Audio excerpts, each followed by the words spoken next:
Good morning dear student. आज हम लोग कॉर्न इनगोल प्रीलॉग रूल, जिसे शॉर्ट में CIP रूल कहते हैं, देखेंगे। इस रूल के बिहाफ पर हम सिस एंड ट्रांस में किस तरह से प्रायोरिटी सेट करते हैं, या EZ रूल में जब हम EZ नेमिंग करते हैं, EZ में किस तरह से हम प्रायोरिटी सेट करते हैं, उसको देखेंगे। तो प्रायोरिटी के लिए हमें पता, क्योंकि EZ अगर हम देखें नेमिंग में, तो हमारे पास वहाँ पर चार के चारों ग्रुप डिफरेंट रहते हैं। सिस ट्रांस में तो सेम ग्रुप सेम साइड, तो cis same group different side तो trans. But in EZ system हमको देखना पड़ता है कि प्रायोरिटी कौन सी है। तो प्रायोरिटी को सेट करने के लिए, या हम जब ऑप्टिकल एक्टिविटी देखते हैं देन हम प्रायोरिटी सेट करते हैं, तो उसके लिए CIP रूल बहुत इंपॉर्टेंट हो जाता है stereo chemistry point of view से। तो देन हम देखेंगे, इसमें कुछ पॉइंट्स हैं जो कि आपको याद रखने हैं। सबसे पहला पॉइंट है, high priority is given to high atomic number. High priority is given to high priority is given to high atomic number।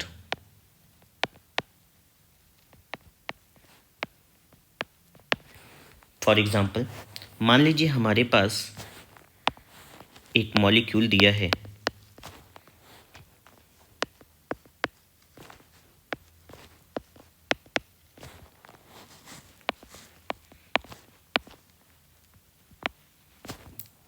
तो अगर मुझे ये मॉलिक्यूल दिया है और इस मॉलिक्यूल पे मुझे कह रहा है कि इनमें प्रायोरिटी बताइए, तो हम सबसे पहले इसमें कैसे देखेंगे, जैसा कि हमें बोला गया है कि high priority is given to high atomic number. अब आपको इसमें समझ में आ रहा है, ब्रोमीन और आयोडीन में एटॉमिक नंबर किसका ज़्यादा होगा? आयोडीन का, इसलिए ये 1 हो जाएगा और ये 2 हो जाएगा। फ्लोरीन और क्लोरीन में देखेंगे तो ये 1 हो जाएगा और ये 2 हो जाएगा। क्लियर है? तो इस तरह से हम क्या करते हैं, प्रायोरिटी सेट करेंगे। तो इन दोनों में कौन से ज़्यादा, क्या कहते हैं, किसकी प्रायोरिटी ज़्यादा रहेगी। क्लियर है? चलिए सेकंड एग्जांपल भी इसी में हम एक और देख लेते हैं।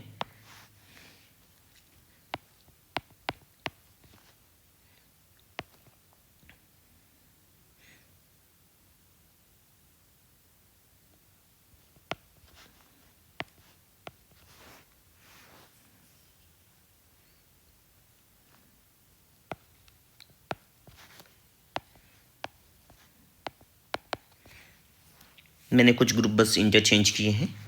तो इसमें अगर हमें देखना है तो फ्लोरीन और ब्रोमीन में आपको पता है इसका प्रायोरिटी ज़्यादा होगा, तो ये क्या हो जाएगा 1। इसका एटॉमिक नंबर कम है तो ये 2। इन दोनों में अगर हम देखेंगे तो ये 1 हो जाएगा और ये आपका क्या हो जाएगा 2। तो इस तरह से हम क्या करेंगे, प्रायोरिटी सेट करते हैं। आई होप मुझे आप लोगों को सबको क्लियर होगा फर्स्ट पॉइंट। सेकेंड पॉइंट पे चलते हैं। सेकेंड पॉइंट क्या होगा, if first atom is same then priority is given based on atomic number of next atom। इसका मतलब क्या होगा, अगर हमारे पास जो फर्स्ट एटम है, फर्स्ट एटम आपका सेम हो जाए, ठीक है, तो आपने मान लीजिए क्या कहते हैं, कोई ऐसा ग्रुप है जिसमें क्या कहते हैं आगे चल के फर्स्ट एटम सेम है, तो हम क्या दोनों एटम दोनों तरफ क्या है, फर्स्ट एटम सेम है।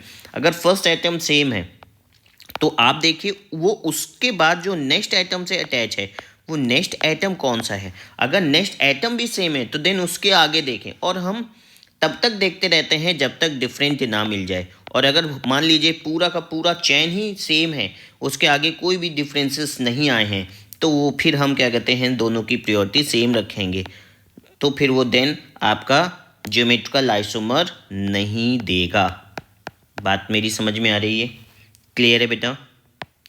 मेरा फिर से समझ लीजिए कि अगर मान लीजिए हमारे फर्स्ट प्रायोरिटी सेम है, फर्स्ट ग्रुप सेम है, तो देन हम क्या देखेंगे, देन हम देखेंगे कि उससे जुड़ा हुआ जो नेक्स्ट एटम है वो नेक्स्ट एटम उसका एटॉमिक नंबर क्या होना चाहिए, उसका एटॉमिक नंबर ज़्यादा या कम होना चाहिए। अगर वो भी सेम है तो देन उसके आगे वाला एटम देख लीजिए, और ये तब तक देखेंगे जब तक हमको डिफरेंसेस नहीं मिल जाता है।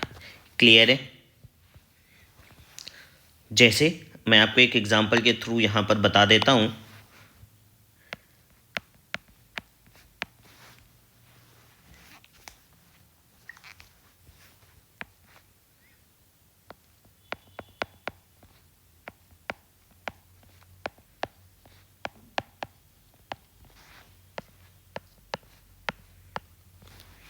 ये एक मान लीजिए एग्जांपल है। तो अगर हम देखें तो यहाँ पर क्या है कि इस एटम से अटैच जो एटम है, दोनों ही एटम क्या है, कार्बन है बेटा। लेकिन अगर हम इसी में आगे की ओर बढ़ेंगे तो हमको ये क्लोरीन मिल गया और ये ब्रोमीन मिल गया, दोनों अलग हो गए। तो अब देखेंगे नेक्स्ट एटम जो जिसका एटॉमिक नंबर ज़्यादा है उसको हाई प्रायोरिटी दे देंगे, और जब उसको आप हाई प्रायोरिटी देंगे तो मतलब अगर हम उसी बिहाफ पर देखें तो ये हमारा 1 हो जाएगा और ये 2 हो जाएगा। इनमें तो डायरेक्टली अटैच आइटम डिफरेंट है, तो ये 1 हो जाएगा, ये 2 हो जाएगा। तो इस तरह से हम क्या करते हैं, प्रायोरिटी सेट करेंगे। क्लियर है? आई होप दोनों पॉइंट आपको अच्छे से समझ में आ गए होंगे। थर्ड पॉइंट, मान लीजिए हमारे साथ क्या हो, ऐसे ग्रुप लगे हों जिन पे क्या कहते हैं डबल या ट्रिपल है, तो उनको हम अलग तरह से क्या करेंगे, यूज़ करेंगे। क्लियर है? अच्छा, इसमें एक और चीज़ हो सकती है। मान लीजिए मेरे पास क्या है कि अभी क्या है कि हम एटॉमिक नंबर पे देख रहे हैं, लेकिन मान लीजिए इसमें क्या हो, आइसोटोप हो। आइसोटोप्स के तो एटॉमिक नंबर सेम होते हैं, ठीक है। अगर हमारे पास आइसोटोप है तो आइसोटोप है, अब इनके एटॉमिक नंबर तो सेम है। देन हम क्या करेंगे, देन हमको देखना है कि जिसका मास नंबर ज़्यादा होगा, जिसका मास नंबर जो ज़्यादा होगा, जो हैवी आइसोटोप होगा, ठीक है, जो हैवी आइसोटोप होगा वो क्या होगा, is given if isotopes are used is given first priority।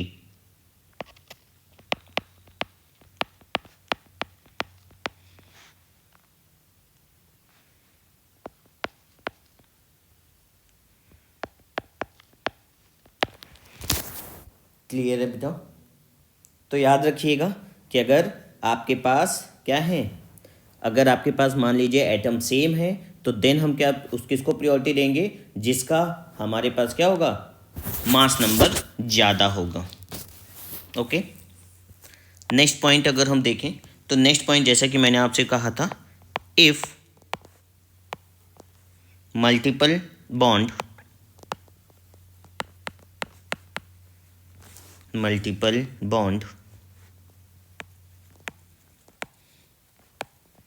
Are present. बेटा जिन लोगों को मल्टीपल बॉन्ड के बारे में आइडिया नहीं है मैं बता दूं, अगर कोई भी एटम या दो एटम्स के बीच में एक से ज़्यादा बॉन्ड होते हैं तो उसे हम क्या बोलते हैं, मल्टीपल बॉन्ड बोलते हैं।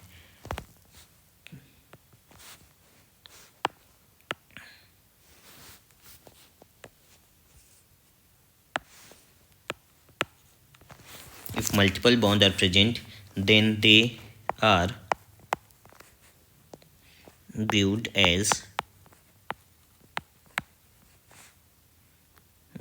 by imaginary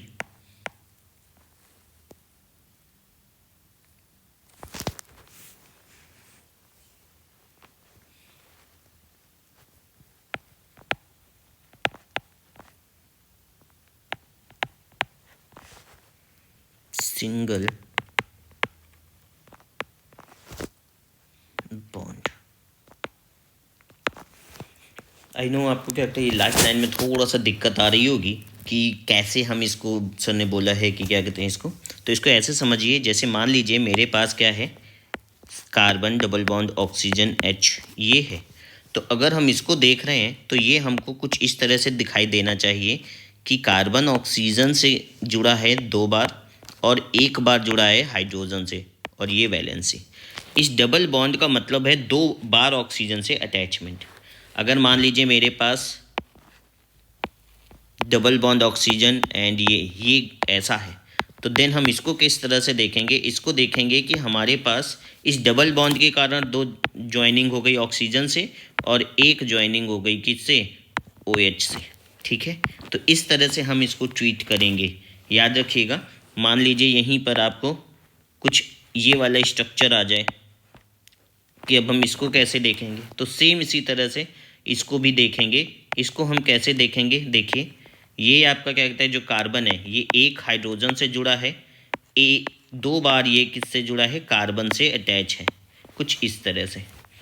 मतलब आपको ये समझना है कि जो डबल बॉन्ड है और जिस एटम से वो डबल बॉन्ड से जुड़ा है उससे, जैसे सपोज हमारे पास कार्बन नाइट्रोजन ये ट्रिपल बॉन्ड है, तो इसको हम किस तरह से देखेंगे? इसको हम देखेंगे nitrogen nitrogen nitrogen, 3 nitrogen atom से ये अटैच है। इस तरह से हम इसको देखेंगे। ठीक है, एक और मैं आपके लिए डिस्कस कर दे रहा हूँ, क्योंकि ये प्रॉब्लम करता है बहुत बार, बच्चों को नहीं क्लियर हो पाता। तो जैसे ये है, तो इसको हम किस तरह से देखेंगे? इसको हम विजुलाइज करेंगे कि एक तो कार्बन या हाइड्रोजन से अटैच है और 2 NH से अटैच है, सॉरी 2 N, हाँ सही है, यहाँ पे थोड़ा प्रिंटिंग, ये H होगा, देन 2 NH से अटैच। क्लियर है बेटा? तो इस तरह से हम क्या कहते हैं, इन ग्रुप को ट्रीट करेंगे। और फिर जैसे ही हम इस तरह से समझ लेंगे, अब इनमें हम देख लेंगे, जैसे फर्स्ट वाले ग्रुप में हम देखें 2 ऑक्सीजन से अटैच है, तो हम देखेंगे कि इससे क्या उसके बगल वाला जो उस तरफ है जिससे हम इसको कंपेयर कर रहे हैं, क्या वो ऑक्सीजन या उससे अलग है? तो देन हम क्या कहते हैं, वहाँ पर इस तरह से कंपेयर कर लेंगे। याद रखिएगा, सबसे पहले देखेंगे डायरेक्टली कनेक्टेड। अब जैसे इसका एक एग्जाम्पल मैं आपसे डिस्कस कर लेता हूँ कि मुझे मान लीजिए कह रहा है कंपेयर करिए CHO में C डबल बॉन्ड OH में, और आपका है COOCH3 में। आपसे कह रहा है इनमें से बताइए कि प्रायोरिटी ऑर्डर किसका क्या रहेगा या किसका ज़्यादा रहेगा। तो हम सबसे पहले देखेंगे, इनको मन में क्या करेंगे, सबसे पहले इनको सेपरेट कर लेंगे। ठीक है, चाहे रफ कॉपी में कहीं कर लीजिए। तो देखिए 2 ऑक्सीजन से अटैच हो गया, 1 ये हाइड्रोजन से अटैच हो गया। ये क्या हो गया? कार्बन 2 ऑक्सीजन से अटैच हो गया, और ये क्या कहते हैं, OH से अटैच हो गया। इधर क्या हो गया? कार्बन 2 ऑक्सीजन से अटैच हो गया और ये OCH3 से अटैच। अब देखो, सबसे पहले देखिए कि कार्बन क्या है। ये अगर आप इन दोनों स्ट्रक्चर में देखोगे तो इन दोनों स्ट्रक्चर में कार्बन ऑक्सीजन के बीच में क्या है? 3 बॉन्ड है और यहाँ पर 2 बॉन्ड है। मतलब ये इन दोनों में से तो इसको तो थर्ड वाले को तो सबसे ज़्यादा मतलब थर्ड और सेकंड को प्रायोरिटी मिलेगी इन तीनों में से। तो यानी ये तो क्या हो गया, ये तो हमारा 3rd नंबर का बन गया। इसके बाद हम क्या कहते हैं, इन दोनों में सेकंड और थर्ड में कंपेयर करेंगे कि कौन सा क्या कहते हैं हमारा वो रहेगा। तो हम इसको नेमिंग चाहे तो दे दें, इसको A, इसको हम B स्ट्रक्चर और इसको हम C स्ट्रक्चर। तो हम क्या कहते हैं, हमारा जो A है वो तो 3rd हो गया। अब जरा देखिए इनमें क्या है, 3 ऑक्सीजन है, इसमें भी 3 ऑक्सीजन। ठीक है, अब जरा देखो इसमें 2 ऑक्सीजन के बाद कुछ नहीं, इसमें भी 2 ऑक्सीजन के बाद कुछ नहीं। इसमें 2 ऑक्सीजन, इसमें जो तीसरा ऑक्सीजन उसके बाद हाइड्रोजन है, जबकि इसमें क्या है CH3। यानी हमारा क्या हो गया, ये 1 हो गया, ये 2 हो गया और ये जो आपका 3 ऑलरेडी आपने बना रखा है। यानी अगर हम इसका वो लेंगे तो हमारा सबसे ज़्यादा ईस्टर, देन एसिड और देन एल्डिहाइड। तो ये हमारा प्रायोरिटी ऑर्डर बनेगा। क्लियर है बेटा? तो इस तरह से हम प्रायोरिटी सेट करते हैं। आपको कुछ क्वेश्चंस इसी उसमें मिल जाएंगे, तो आप एक बार ट्राई कीजिएगा, इन रूल्स को अच्छे से पढ़ लीजिए। ये रूल बहुत इंपॉर्टेंट है। तो हम नेक्स्ट वीडियो में मिलते हैं।